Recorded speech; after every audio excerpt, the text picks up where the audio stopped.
नवरात्र पर्व के दूसरे दिन माँ ब्रह्मचारिणी की पूजा अर्चना की जाती है। माँ दुर्गा की 9 शक्तियों का दूसरा स्वरूप ब्रह्मचारिणी का है। यहाँ ब्रह्म शब्द का अर्थ तपस्या है। श्री ब्रह्मचारिणी अर्थात तप की चारिणी, तप का आचरण करने वाली, वेद, तत्व और तप ब्रह्म शब्द के अर्थ है। श्री ब्रह्मचारिणी देवी का स्वरूप पूर्ण ज्योतिमय एवं अत्यंत भव्य है। इनके दाहिने हाथ में जप की माला एवं बाएं हाथ में कमंडल रहता है।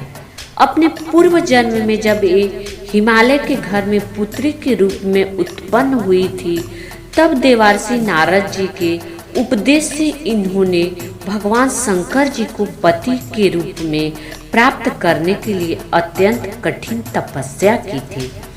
इसी तपस्या के कारण इन्हें ब्रह्मचारिणी के नाम से विख्यात किया गया। 1000 वर्ष उन्होंने केवल फल मूल खाकर व्यतीत किए थे। कुछ दिनों तक कठिन उपवास रखते हुए खुले आकाश के नीचे और वर्षा धूप के भयानक कष्ट सहे।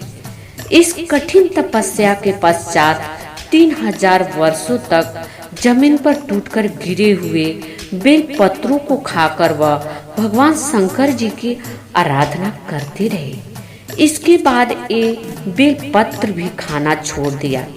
कई हजार वर्षों तक निर्जला और निराहार तपस्या करते रहे।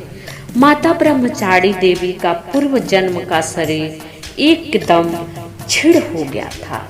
माता ब्रह्मचारिणी का एक नाम उमा भी पड़ गया था। उनके इस तपस्या से तीनों लोकों में हाहाकार मच गया। देवता, ऋषि, मुनि, सिद्धगण सभी ब्रह्मचारिणी देवी की इस तपस्या को बताते हुए इनकी सराहना करने लगे।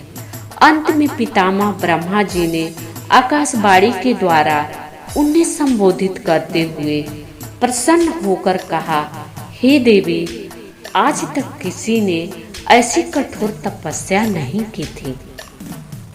तुम्हारी मनोकामना पूर्ण होगी।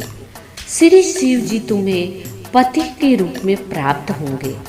अब तुम तपस्या से मुक्त होकर घर लौट जाओ।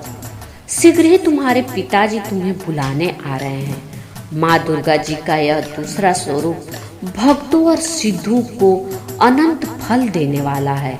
इनकी उपासना से मनुष्य में तप, त्याग, वैराग्य, सदाचार, संयम की प्रतीक होती है। जीवन के कठिन संघर्षों में भी उसका मन कर्तव्य पथ से विचलित नहीं होता। माँ ब्रह्मचारिणी देवी की कृपा से सर्वस्त्र सिद्धि और विजय की प्राप्ति होती है।